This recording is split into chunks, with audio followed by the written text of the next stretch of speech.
We now come to the race theory. Hitler claims that the Aryans are the superior race. What is the truth in this theory? This theory was ridiculed as being false, that there was no such a race as the Aryans. This is entirely irrelevant, for it is quarreling about a name. This is certain. The Germans and the Jews belong to different races.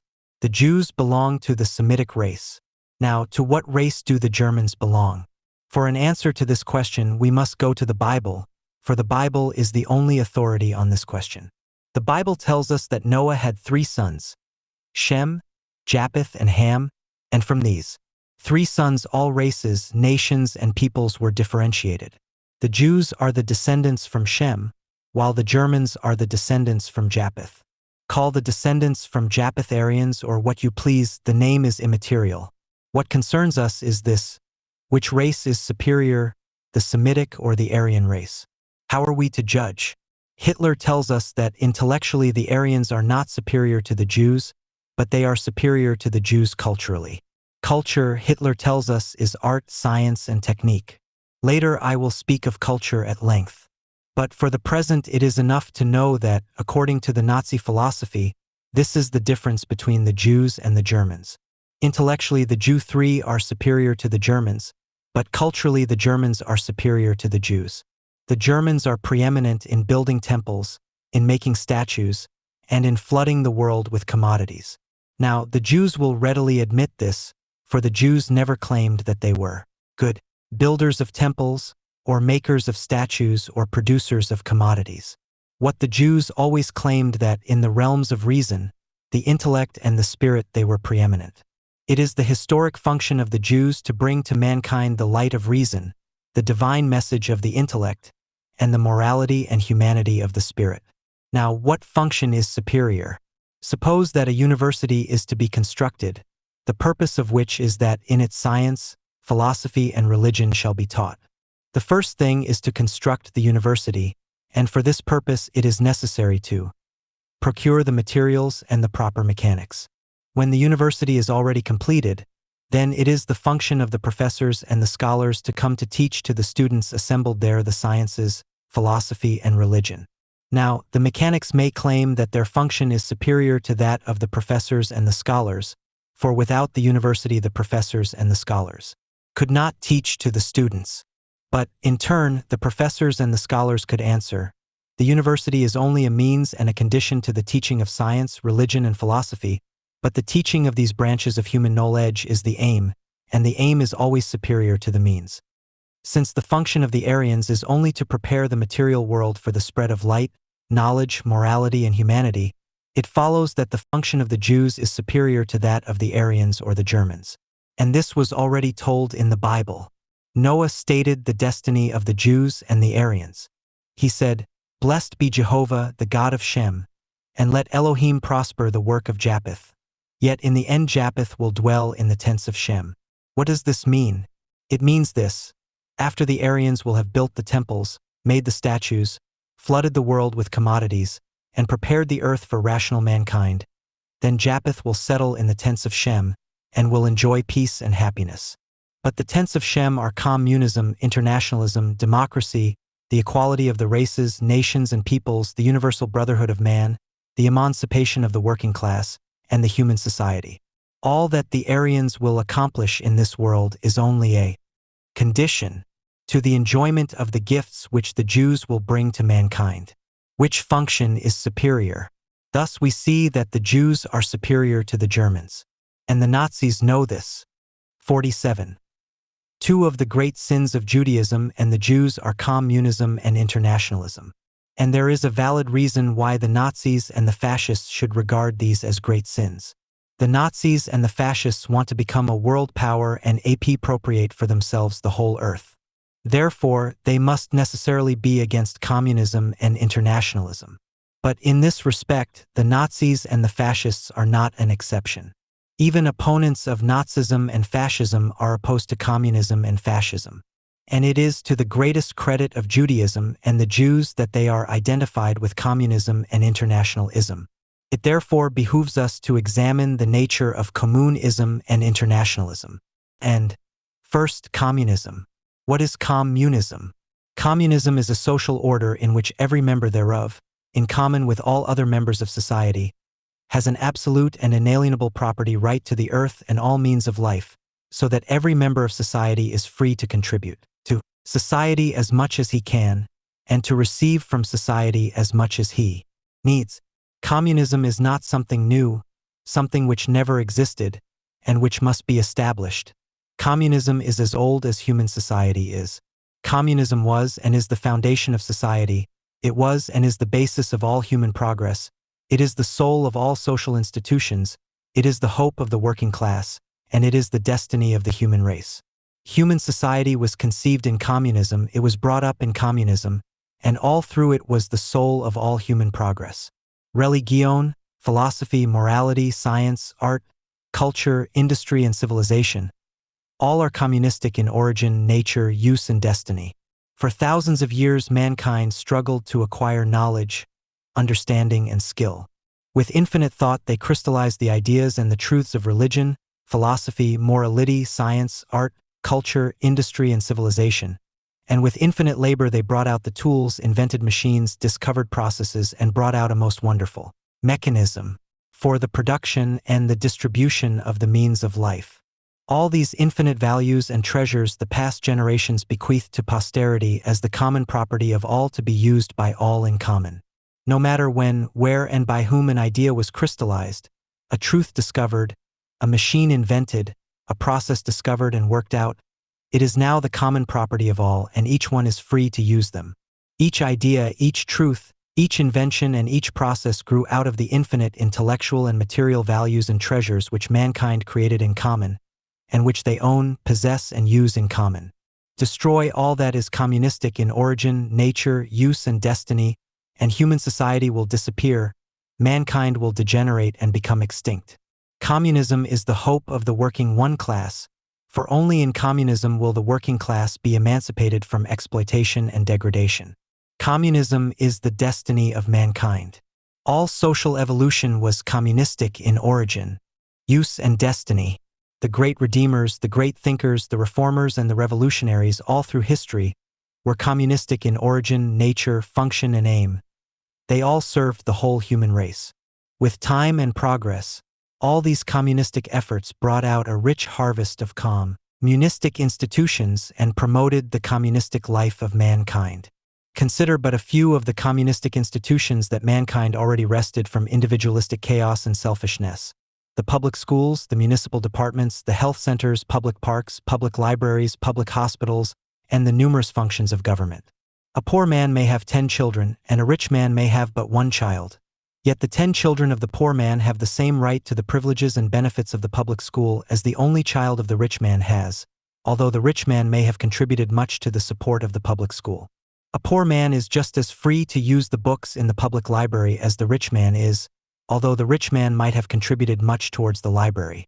The municipalities, the states, and the government generally are ready to serve all alike. The fire department is just as ready to extinguish the fire in the hut of the poor man as it is ready to extinguish the fire in the mansion of the rich man. The law is just as ready to protect the life and property of the poor man as of the rich man. And so it is with all social and political institutions. And from day to day, these communistic institutions increase in the number, in extent of function, and in efficiency of service. The most significant change towards communism is taking place in the mode of production. The mode of production is becoming ever more communistic, and its inevitable destiny is to become one universal communistic mode of production all over the world. All cities, countries, and continents are becoming ever more integrated and organized by the mode of production. This will compel the mode of distribution, which still lags behind in chaos and selfishness, to become universally communistic. When this has been accomplished, then the human society will come into existence, a human society resting on universal communism.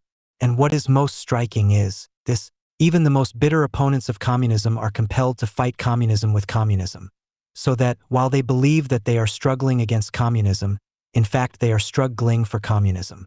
The Nazis and the fascists tell us that they are determined to destroy communism, and yet what are they actually doing? They are only promoting communism. They copy the communistic principles and ideas, and they imitate Soviet Russia. Whatever the Nazis and the fascists do is only in the direction of universal communism. And this is inevitable because universal communism is inevitable. Can one fight against what is historically inevitable? What, then, is the conclusion? Since universal communism is inevitable, since the Nazis, the fascists, and the enemies of communism are only working for communism, it follows that we must identify ourselves with communism. And this is especially the duty of the Jews. The Jews must identify themselves with communism, which means to identify themselves with history and human progress. By this, the Jews will identify themselves with life itself, and then Nath-ing will destroy them. In identifying themselves with communism, the Jews must disregard the shortcomings of the communists and the perversions of the Nazis and the fascists. The communists, the Nazis and the fascists are still immature and wild children, but history works through them, and we must accept them as they are. In due time, the communists, the Nazis, and the fascists will become mature, rational, and human. The Jews must have faith in history and in the destiny of mankind. And now let us consider the other cardinal sin of Judaism, namely internationalism. 48. Like communism, internationalism is the foundation of society, it is the basis of all human progress, it is the hope of the working class, and it is the destiny of mankind. Religion, philosophy, morality, culture, art, science, language, industry, and civilization, all are international in origin, nature, use, and destiny. There is not an idea, a principle, a truth, a system of thought that is not international in origin, nature, use, and destiny. There is not a tool, a machine, a process, and an invention that is not international in origin, nature, use, and destiny. There is not a thing which men use that is not international in origin, nature, use, and destiny. All infinite material, intellectual, and spiritual values and treasures are international in origin, nature, use, and destiny. Even the special culture of a nation is international in origin, nature, use, and destiny. Take away from the language of any people all that is international in origin, nature, use, and destiny, and there will not be left words enough to satisfy the needs of an infant. Take away from any culture all that is international in origin, nature, use, and destiny, and there will not be left enough to satisfy the needs of a savage. All our cultural, spiritual, intellectual, political, industrial, and commercial relations are international in origin, nature, use, and destiny. All human relations are inevitably tending to become ever more international until all human relations will become international. Take away all that is international in origin, nature, use, and destiny, and human society will become impossible, and mankind will degenerate and disappear. Internationalism is the hope of the working class, for only through international solidarity of all workers in the world will they emancipate themselves from exploitation and degradation. Internationalism is the inevitable destiny of mankind. Internationalism, as the term implies, means a federation of nations in one universal brotherhood of man. Internationalism does not seek to destroy nationalism and the nations. On the contrary, internationalism seeks to preserve nationalism and the various nations and peoples, so that each nation and each people should be free to bring out its special cultural, intellectual, and spiritual values and thus contribute to the stock of values of the human race. But internationalism endeavors to free nationalism from its superstitions and the impediments to social progress, and it seeks to free the nations and the peoples from the dominance and the exploitation of one another, and to free mankind from the necessity of struggles, wars, and revolutions.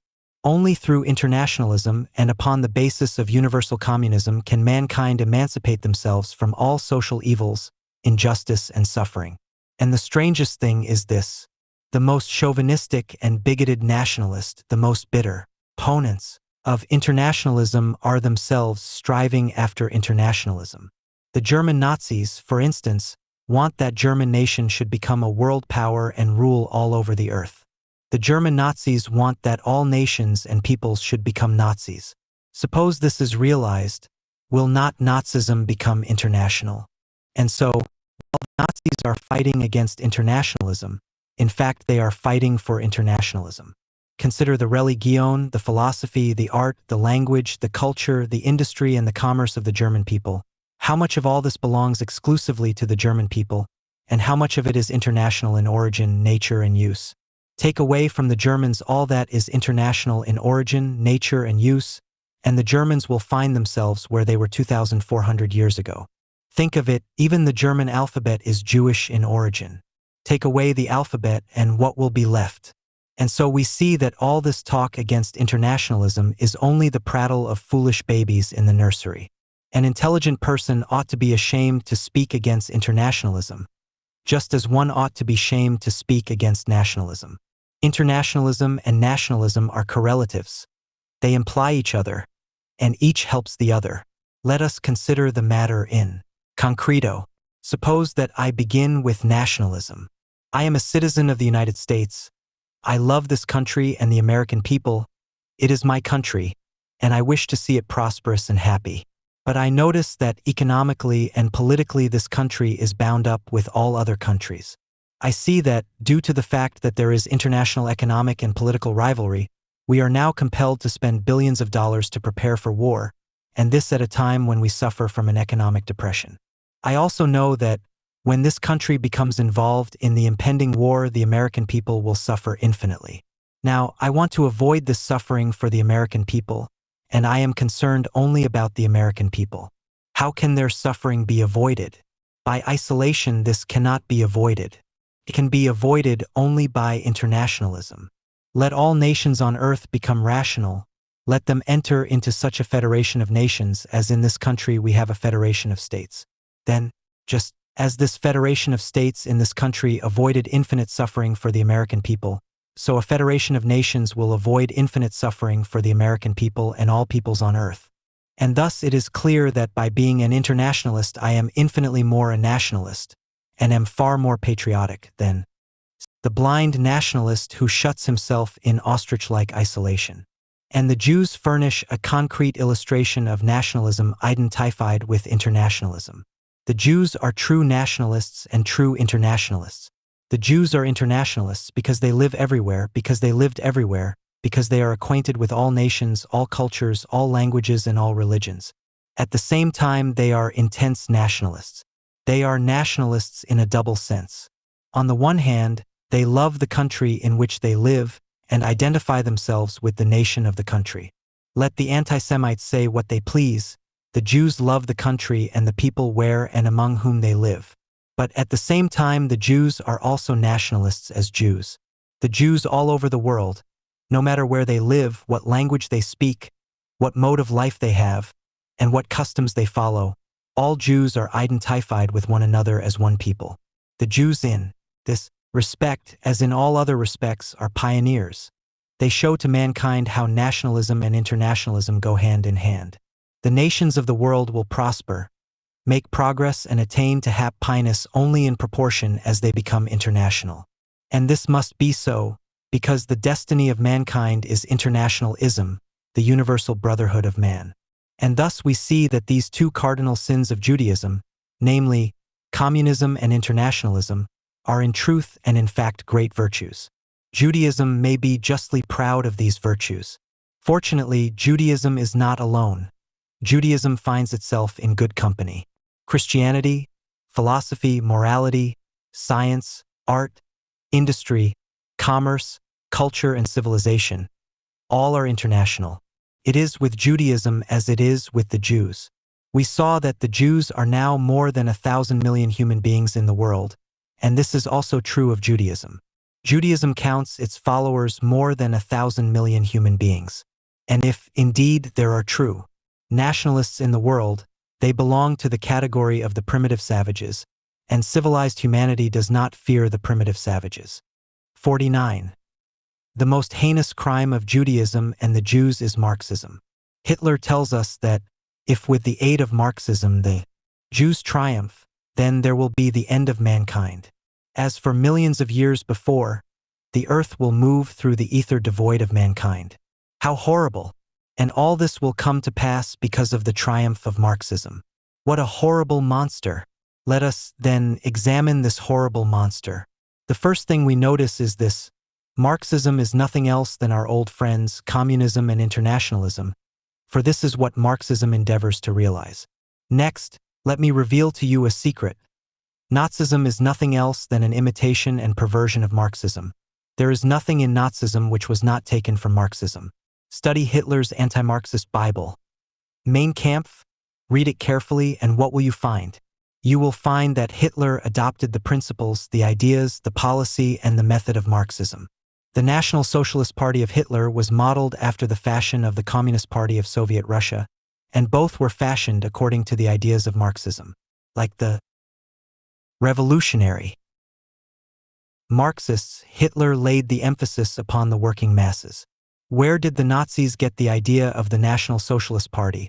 Where did they get the principles and demands embodied in the 25 demands of the National Socialist Party? And who were the theoreticians of Nazism? Were they not socialists, communists, and men and women who received their education from Marxism?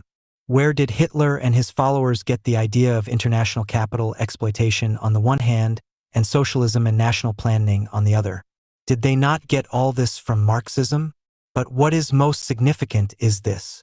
If not for the great work that had been done by the Marxists, if not for the Russian Revolution, if not for the ground that had been prepared by the socialists and the communists, Hitler, the Nazis, and the National Socialist Party would have never come into existence. Hitler would still eke out a poor living from papering, and the Nazi leaders would still rot away in their miserable occupations. As for the masses of Nazis who seem so important now that they can make pogroms upon the Jews, they would be, as before, proletarians, the dust of the earth. All what Hitler and the Nazis have accomplished was nothing else than to steal and appropriate what the Marxists had created and achieved. Even the swastika was stolen by the Nazis from the Jews. Think of it, the holy swastika was stolen from the Jews? How poor is the mentality of the Nazis that for their holy symbol they had to go to the hated Jews and steal from them the swastika. Wait a while, the Nazis will also steal from the Jews Jehovah. Nazism is nothing else than an imitation and perversion of Marxism. The Nazis distorted Marxism that it should not be recognized. The Nazis shout, "Stop thief," to cover up the theft. The Nazis play the part of goodies to make it appear that they are innocent and well-meaning. They shout against Marxism, communism, internationalism, Bolshevism, and the like, while in fact they are nothing else than caricatures of Marxists, communists, internationalists, and revolutionary Bolsheviki. But the logic of events will force them to unmask themselves and appear in their true colors. The logic of events will force them to unite with the hated communists, to unite Nazi Germany with Soviet Russia, and then it will appear that they are birds of a feather that do flock together. But the day when Nazi Germany and Soviet Russia will unite will also be the day of the downfall of Hitler and Stalin. Thus, what the Nazis condemned in Judaism and the Jews as sins and crimes turned out to be virtues and beneficences. 50. Judaism is guilty of another crime. Judaism strives to emancipate the working class from exploitation and degradation. Hitler's chief mission in life is to prevent the emancipation of the working class. He believes that he is championing the cause of God by championing the perpetuation of the rule of the aristocracy of force and power. Well, let us examine this crime. Since the Nazis got their education from Marxism, since they adopted the principles and ideas of Marxism, they ought to understand the language of Marxism. Let us, then, hear what Marxism tells us. The mode of production is the foundation on which rests the whole social superstructure and which determines the social relations of men. The mode of production has a nature and course of evolution that are independent of the will and the consciousness of men.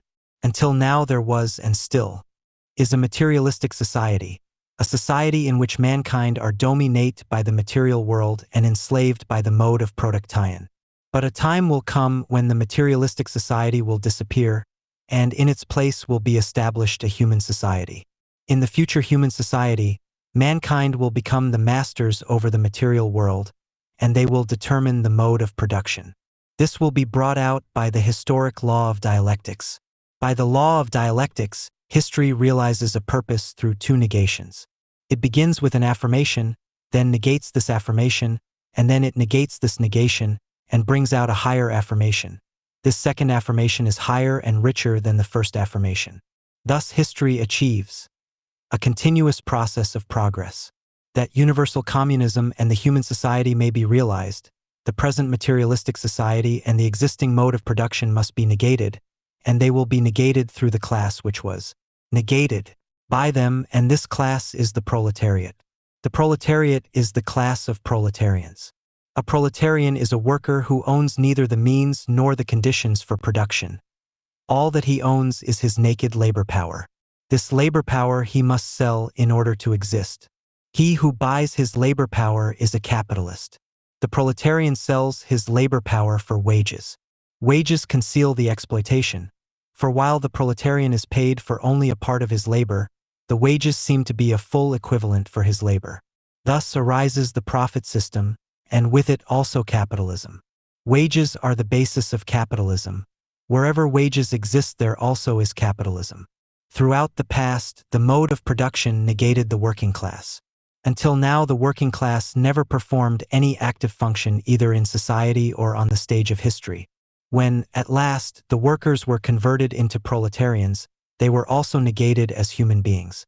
The proletarians have neither political power nor a social standing, nor human rights, nor do they share in the benefits of the accumulated wealth and progress. Naked and poor they come into existence, and naked and poor they are retired from existence. Spinoza tells us, no one endeavors to preserve his own being for the sake of another object. Kant tells us, man is not a means to an end, but he is an aim to himself. Spinoza and Kant spoke of persons, but the proletarians are not persons. The proletarians do not exist for their own sake. They exist for the sake and the benefits of the capitalists. So long as the capitalists can profitably exploit the proletarians, so long the proletarians are given the chance to slave for the capitalists. But when the capitalists cannot profitably exploit the proletarians, then they are thrown out of employment, and then they must perish from hunger, cold, and sickness, in the midst of a superabundance of the means of life. And if the proletarians do not die quickly enough, and they become a menace to the capitalists, then war is an effective means for getting rid of the surplus proletarians. In war they are killed out by the thousands and the millions. Thus the mode of production completely negated and dehumanized the working class. 51. Hegel said, everything carries within itself the seeds of its own destruction. The mode of production carries within itself the seeds of its own destruction, and these seeds are the proletarians.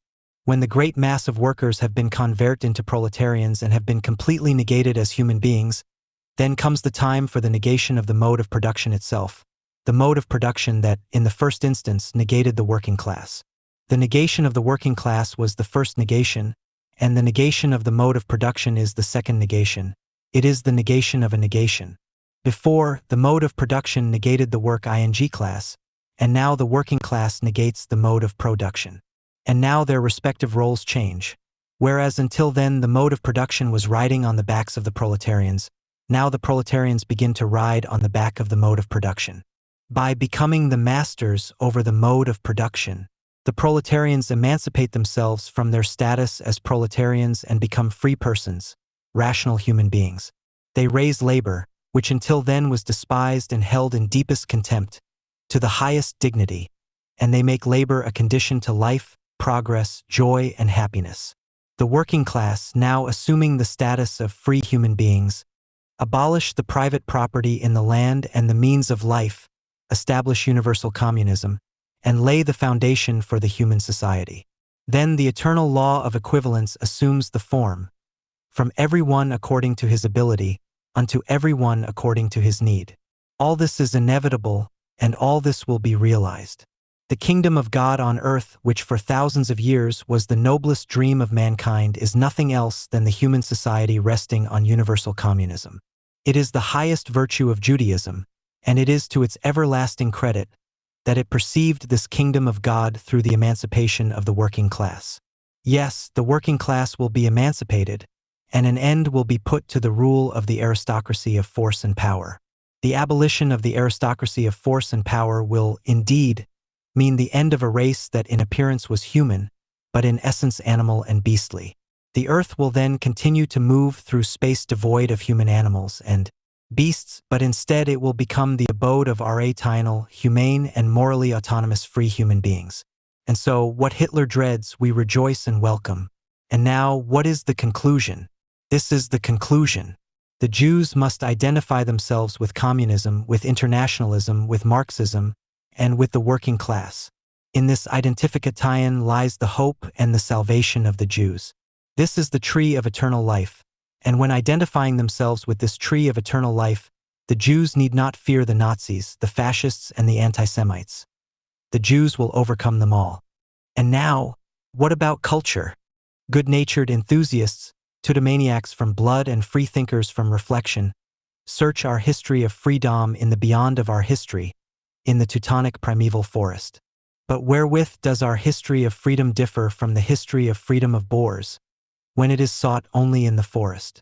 Moreover, it is known that as we shout into the forest, so it resounds out of the forest. Therefore, peace to the Teutonic forest. Marx, 52. Spengler, Dickel, Rosenberg, and Hitler tell us that the Aryans are superior to the Jews because only the Aryans brought out culture, and only they are capable of culture. The Jews did not bring out any culture, and they are not capable of culture. And, since according to these prophets only culture entitles one to live on this earth, it follows that only the Aryans are entitled to live on this earth. And, since the Jews are not capable of culture, they have no right to live on this earth, and therefore must be destroyed.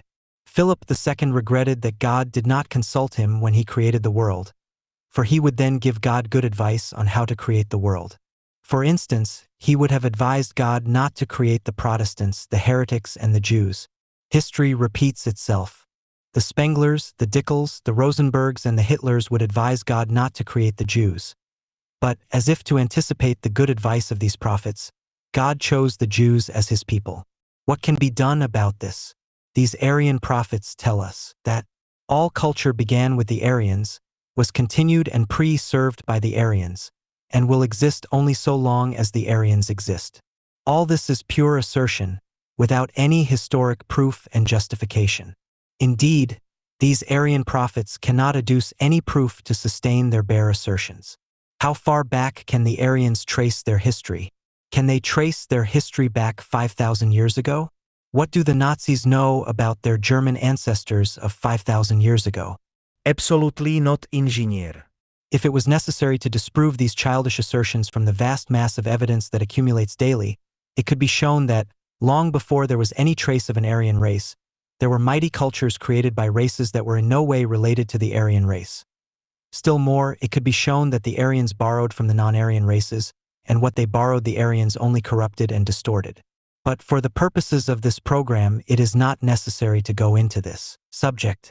I will therefore leave this assertion of the Aryan prophets unchallenged. All that I demand is that the specification be made concrete, for this assertion is only an abstraction, a mere generalization. Let us, therefore, examine this culture closely and concretely. S3. What is culture? Hitler tells us, culture is art, science, and technique.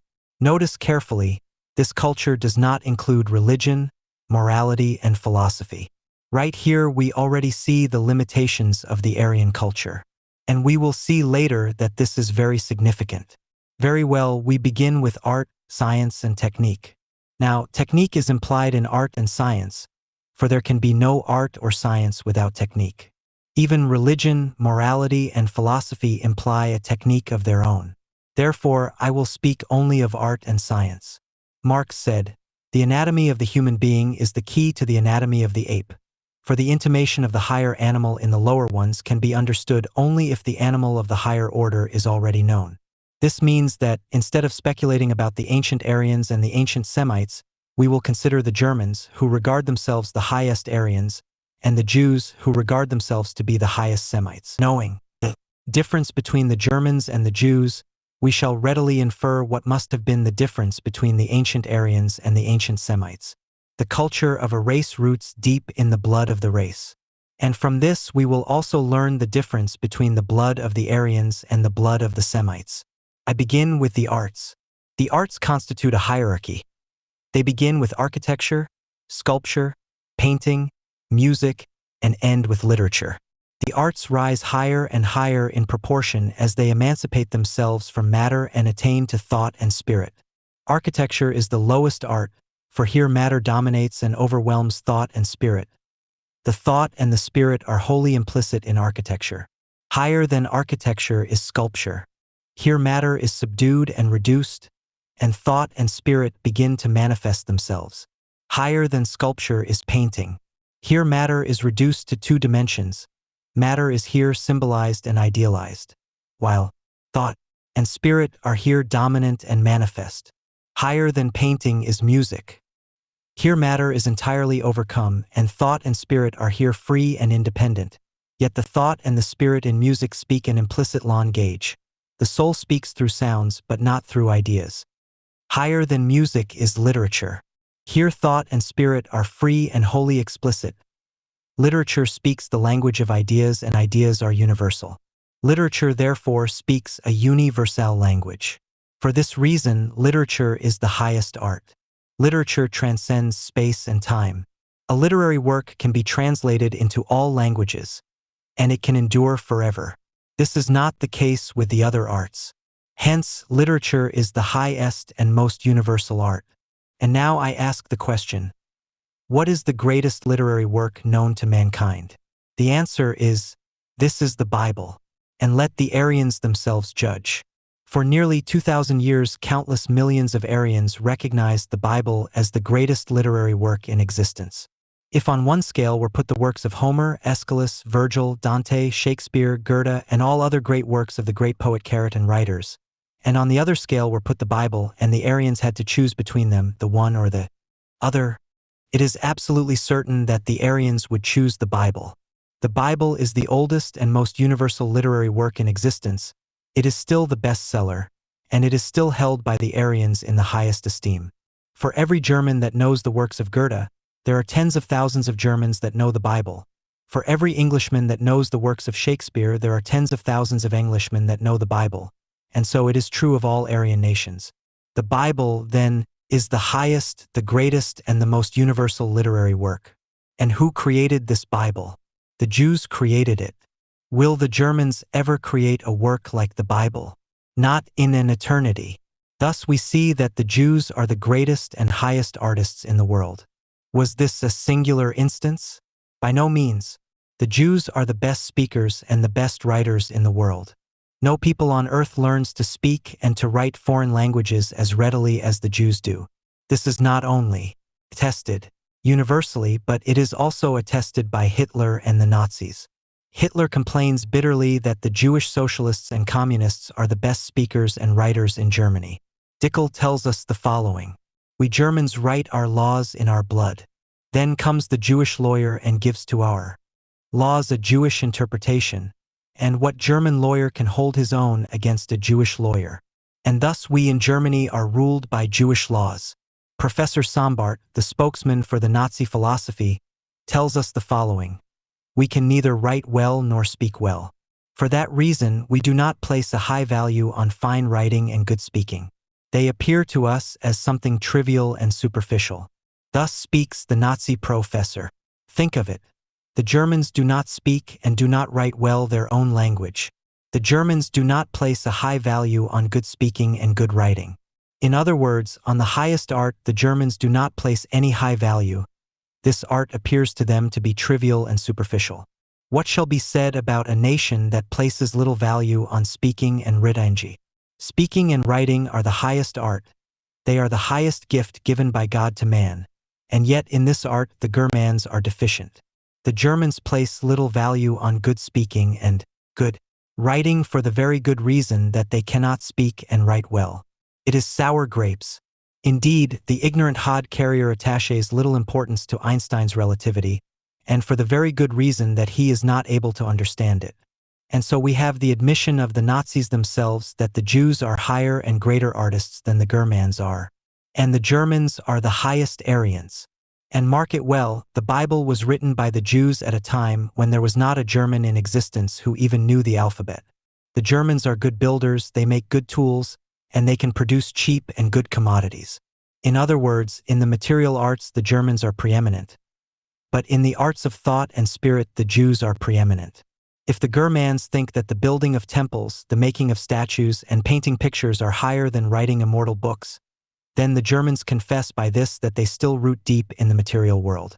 And the fact that the Jews attach great importance to thought and spirit shows that the Jews have their soul and essence in thought and spirit. The Nazis charge the Jews with being materialists, but now we see that the Germans are the grossest materialists. And to conceal from the world their gross materialism, the Nazis charge the Jews with being materialists. how quick the Nazis were in taking away from the Jews their material possessions. The Nazis burned books, but they did not burn the Jewish material possessions and material interests. What hypocrisy, what lie! 54. Is literature the highest art? By no means. There is a still higher art, and that is the art of creating great men and noble women.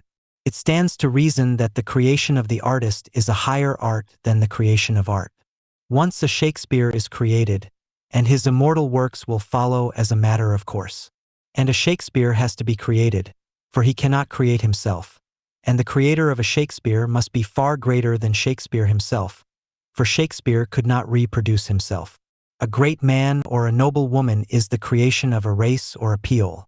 I will mention a few names: Abraham, Isaac, Jacob, Joseph, Moses, the prophets, Jesus and the apostles.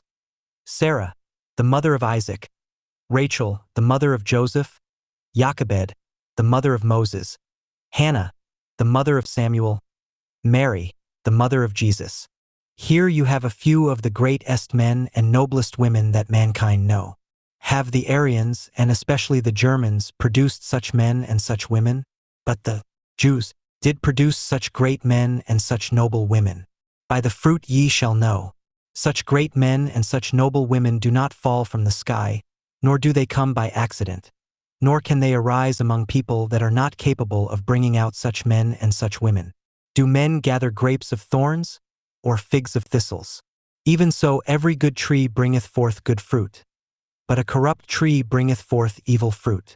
A good tree cannot bring forth evil fruit, neither can a corrupt tree bring forth good fruit. Wherefore by their fruits ye shall know. Do the Nazis know who said this? Can the Nazis deny the truth of this statement? High rocks, HJC Salta. If the Germans, the highest Aryans, can show what they can do, let them produce a Moses or a Jesus.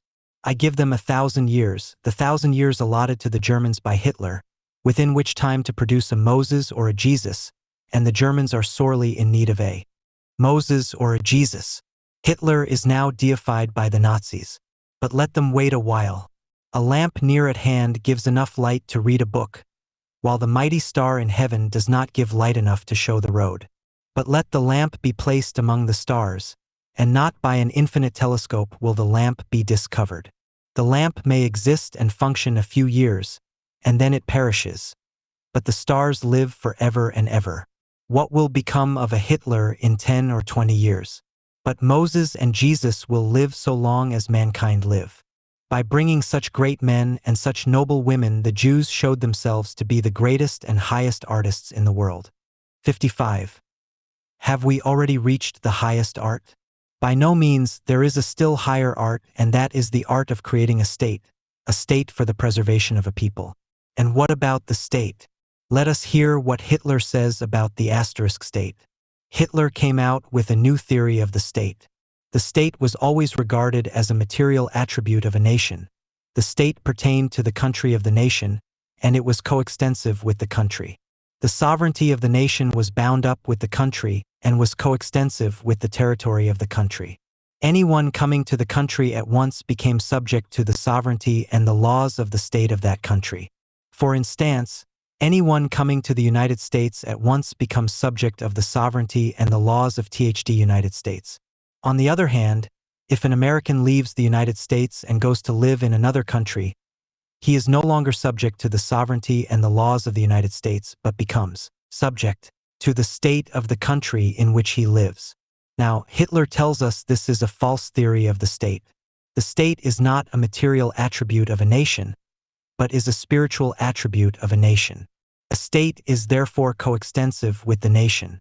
Hitler tells us that the German state is not limited to Germany, but is coextensive with the German people, and extends to the Germans no matter where they live.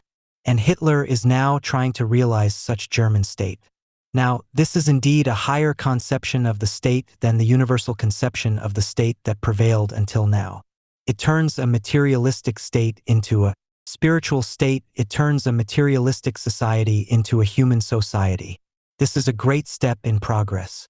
Now, whether Hitler will realize this German state or not, this remains to be seen. But what is significant about this new theory of the state is this: Hitler borrowed this idea from Judaism and the Jews, and he tries to adopt this idea. Hitler exclaims, "See, the Jewish state was never a materialistic state bound up with territory, but was bound up with the Jewish people. The Jews never recognized a materialistic territorial state. For this reason, the Jewish state always was coextensive with the Jewish people. And now that the Jews are spread over the whole earth, the Jewish state extends all over the earth. This is the reason why the Jewish state is international and so powerful. To destroy the Jewish state, it will require the combined power of all mighty Aryan nations. Is it not strange? The Jews had this spiritual state for 4,000 years, and now the Nazis have to go to the hated Jews and borrow from them the ideas of a spiritual state. Since the Jews always had such state, and it is doubtful whether the Germans, the highest Aryans, will bring out such state, who are the highest and greatest artists. When the Nazis will bring out a spiritual state like the Jewish state, then we will compare notes with the Nazis. Until then, the Nazis must not cackle about their superior culture." 56. Have we already reached the highest art? Not yet. There is a still higher art, and that is the art of self-preservation. Spinoza tells us that self-preservation is the eternal and infinite law of infinite existence. It is the first commandment of reason, and it is the highest virtue. All other virtues flow from the virtue of self-preservation. A being or an individual that lost the virtue of self-preservation lost all virtue. And it stands to reason that self-preservation is the highest virtue, and therefore is the highest art. Man is not a means to an aim, but man is himself the aim. All that man does and creates has only one purpose, and that is to serve man. In this world, every living being is surrounded with infinite other beings and elements that constantly prey upon the living being and endeavor to destroy it. To preserve oneself in such a world is indeed the highest art, as well as the highest virtue. This is the reason why life has bestowed infinite care and vigilance to preserve the living being. And now let us, again, hear what Hitler says about this highest art and virtue. He tells us that the Jews have developed the art and virtue of self-preservation in the highest degree, and demands that the Germans should endeavor to acquire the same art and virtue that the Jews possess. Indeed, the Jews attained to the highest degree the art and virtue of self-preservation. The Jews are the oldest cultured people in existence. Their cultured existence alone is nearly 6,000 years old. During these 6,000 years, the Jews always lived in a world that was hostile to them, and were always surrounded by mighty enemies that sought to destroy the Jews. And yet, though numerically the Jews were always a small people, they survived all their mighty contemporary enemies, and preserved themselves to this day. And not only did they preserve themselves, but they also preserved their pristine youth, vigor, and progressiveness. So that, though the Jews are the oldest cultured people on earth, they are younger, more vigorous, and more progressive than the youngest nation on earth. Because of this high degree of the art and virtue of self-preservation, the Jews never thought of death and do not think of death. Whereas the Germans, the highest Aryans, already made their last will and testament, and they expect to die in about 1,000 years from now. 57. There is yet a still higher art, and that is the art of self-reproduction. The Jewish soul gave birth to the Christian soul, which embodied itself in Christendom, and brought out the Christian nations, the Christian religion, Christian philosophy, Christian morality, Christian culture, and Christian institutions. What an infinite achievement! Elohim created man in the image of Elohim. The Jewish soul created a soul in the image of the Jewish soul. Can the German soul create a soul like the soul which the Jewish soul created? The Nazis claim that the German nation was corrupted by Christianity and the baneful influence of Judaism and the Jews. And for this reason, the Nazis are determined to destroy Christianity, Judaism, and the Jews. And suppose Christianity, Judaism, and the Jews never affected the Teutons in the Teutonic primeval forest, what would become of those Teutons? They would still be on the level of the boars in the forest. That this is not merely a matter of speculation is shown by the fact that the Nazis, who completely purged themselves of the poison of Christianity, Judaism, and the Jews, reveal themselves to be nothing else than wild boars of the forest. What virtues have the Nazis substituted for the virtues of Judaism and Christianity? The virtues of the boar: brutality, cruelty, pitilessness, and sadism. For this ungratefulness to Christianity, Judaism, and the Jews, the Germans will pay a terrible penalty. The day is near at hand when the Germans will cry to Christian ity and Judaism for help. The day is near at hand when the Germans will rise in righteous indignation and destroy the insane and idolatrous worship of the Moloch Hitler and will exterminate his brood. The conclusion is this. In the realm of the lower material arts, the Aryans are preeminent, but in the realm of the spiritual arts, the Jews are preeminent. Since the Jews fully recognize the preeminence of the Aryans in the material arts, the Aryans must also fully recognize the preeminence of the Jews in the spiritual arts. Neither the Jews nor the Aryans determined themselves to be what they are. It was God that determined that the human race should be differentiated, and each race, each nation, and each people is assigned a definite task. And in this task that race, nation, or people is preeminent. Since it is all the work of God, no race, nation, or people can boast and say, I have created all this. It is high time that we stop this nursery boasting, and we face one another as equals, and fully recognize the merits of one another. The Jews loved the German people, the German language, and the German culture, and the Jews still love them. In turn, the truly intelligent and cultured Germans also loved the Jews and the Jewish culture. The day is near at hand when this love between the Jews and the Germans will come to life again, and that love will thrive and prosper. And the Nazis know this very well. This is the reason why in their insane despair they seek to forestall destiny. But it is in vain. No one can forestall destiny. So much for the arts. And now we come to the sciences. 58. We saw that in the material arts the Aryans are preeminent, and in the spiritual arts the Jews are preeminent. We shall presently see this is equally true in the sciences. Spengler, Dickel, Rosenberg, Hitler, and other Nazis and anti-Semites tell us that only the Aryans are scientists, and only they brought out the sciences. On the other hand, these self-constituted judges tell us that the Jews are not scientists and they never produced any scientists. As in the case of the arts, so in the case of the sciences, I will not challenge this statement of these self-constituted judges. All that I ask is that this statement be made specific. The statement that only Aryans are scientists and brought out the sciences, while the Jews are not scientists and never brought out any science. This statement is only an abstract tie-in. Let us therefore consider the sciences in concreto. As the arts, so the sciences constitute a hierarchy. Professor Wilhelm Wundt, a German and an Aryan, in his philosophy, refers to Kant and Spencer, also Aryan thinkers, for the classification of the sciences, and, in the main, Wundt agrees with their classification. This is the classification: mathematics, mechanics, Phy 6, chemistry, astronomy, geography, biology, psychology, and sociology. This means that mathematics is the lowest science and sociology is the highest science. This classification rests upon the recognition of the fact that a science rises higher the more factors are involved in it. This is a commonplace, and we need not elaborate on this. As this classification of the sciences was made by 3 Aryan thinkers, there ought to be no dispute about it. All that I wish to add that none of these Aryan thinkers recognized a still higher science, and that is history, and for the very good reason, as we shall presently see, that the Aryan thinkers have no yet attained to an idea of history.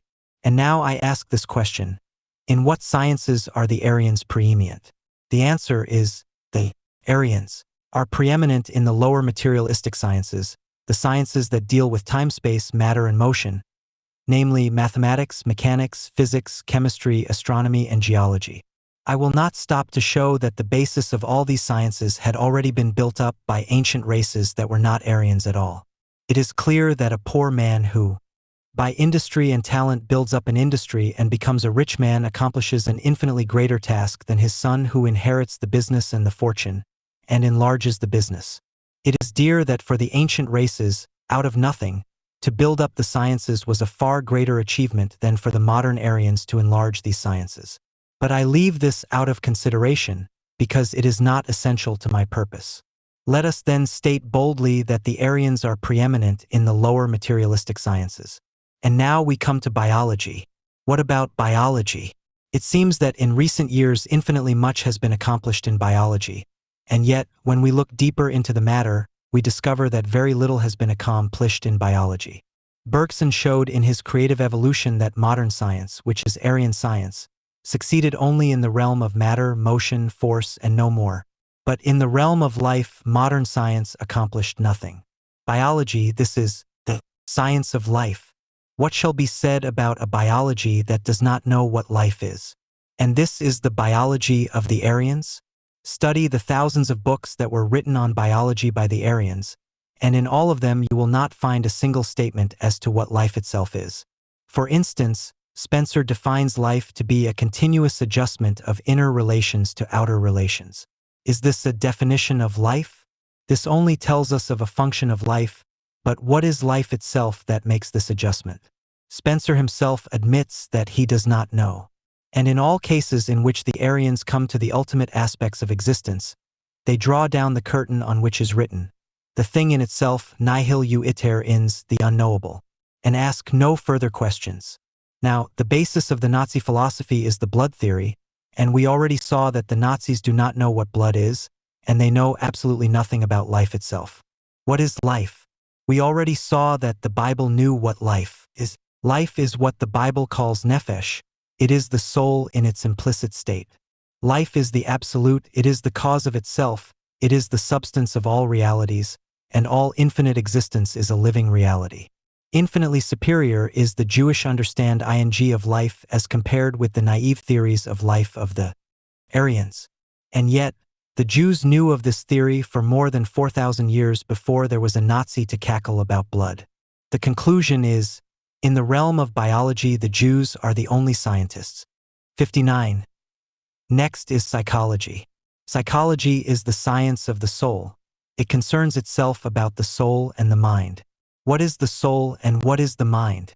Study the works on psychology written since the days of Aristotle to this day, and written by Aryans, and you will not find in all these thousands of works a single idea that can tell you what the soul is and what the mind is. Modern psychologists of the Aryan schools, despairing of ever learning anything about the mind and the soul, declared, "There is neither mind nor soul."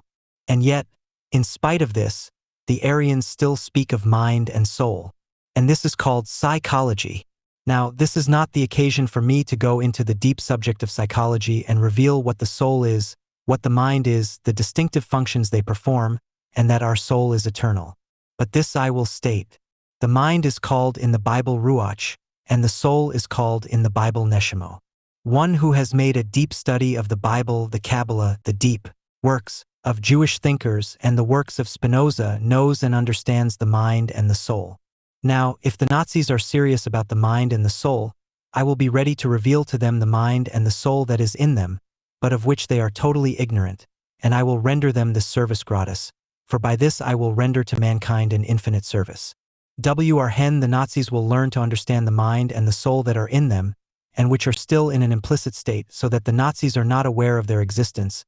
Then the Nazis will slough off their poor Nazi skin and become rational and humane human beings, and they will be grateful to me for this.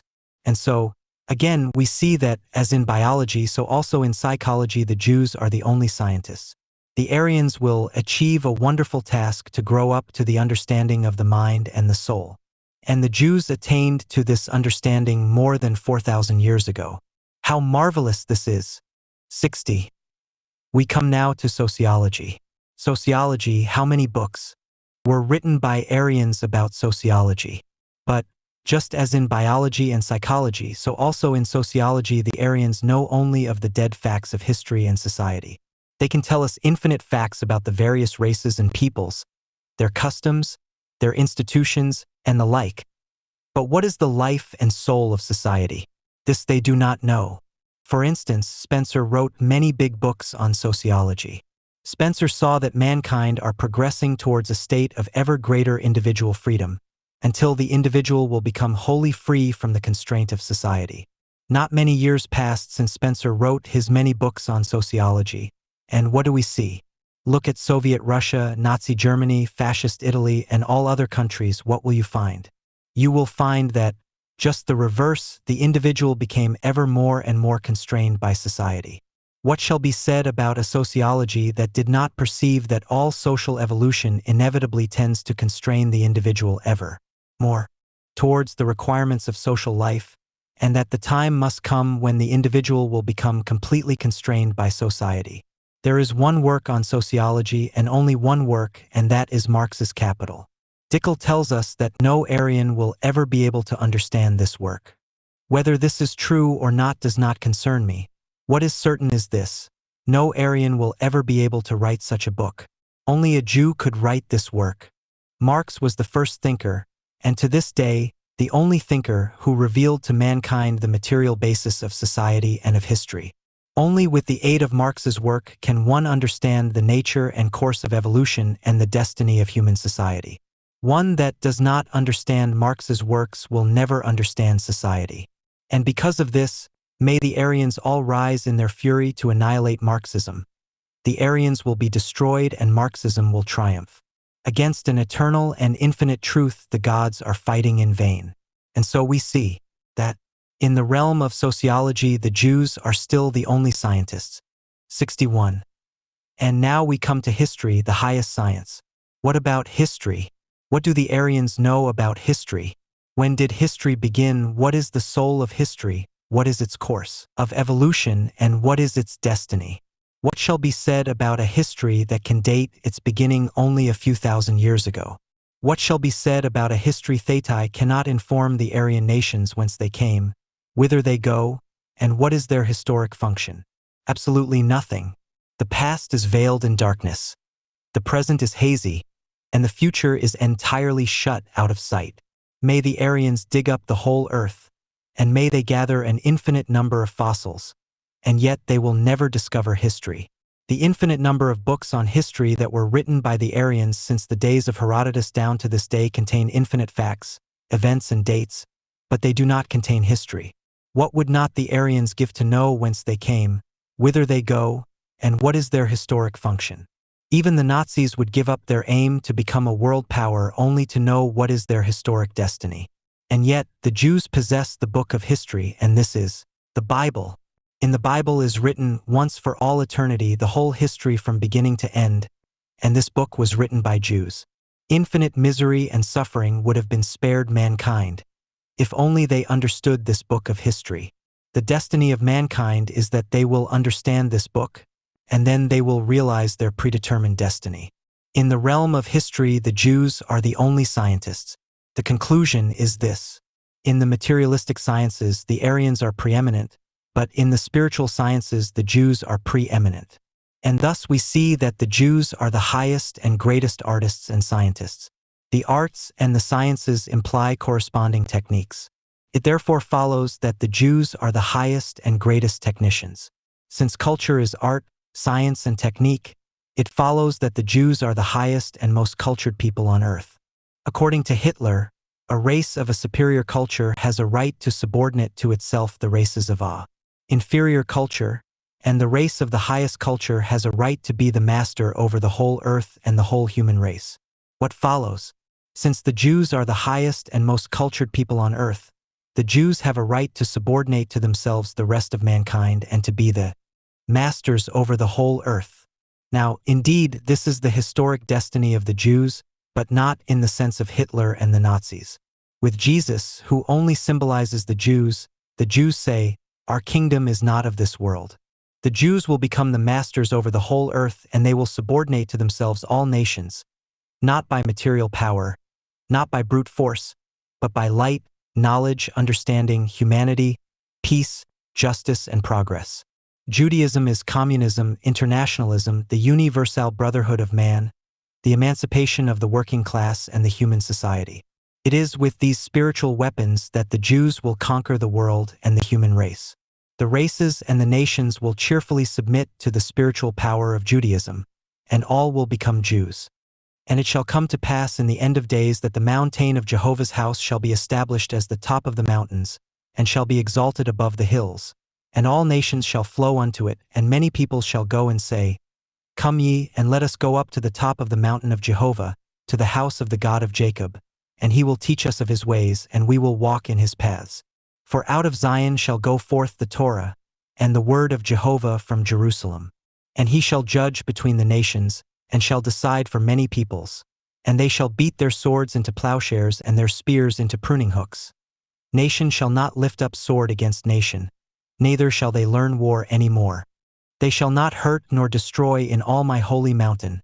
For the earth shall be full of the knowledge of Jehovah, as the waters cover the Sita. Isatai. This is the kingdom of the Jews, of all Jews, no matter what be their race, color, and blood. Even the Nazis will become Jews, and they, too, will rejoice in Jehovah.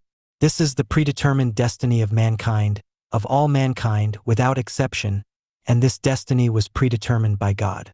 Empires, states, societies, dynasties, and parties may come and go, but mankind will advance and rise until they will reach their goal. Are the Nazis, the fascists, and the anti-Semites ready to join us in this great realization? If so, we shall embrace them as our brothers, and we shall work together for the well-being, salvation, and happiness of all. It is high time that the races and nations emancipate themselves from their nursery philosophy and vain and futile ambitions. It is time that they become mature and sober up and become rational and humane. We show you the way that leads to life, good, joy, and happiness, and you ought to join us in our common journey to the same destiny.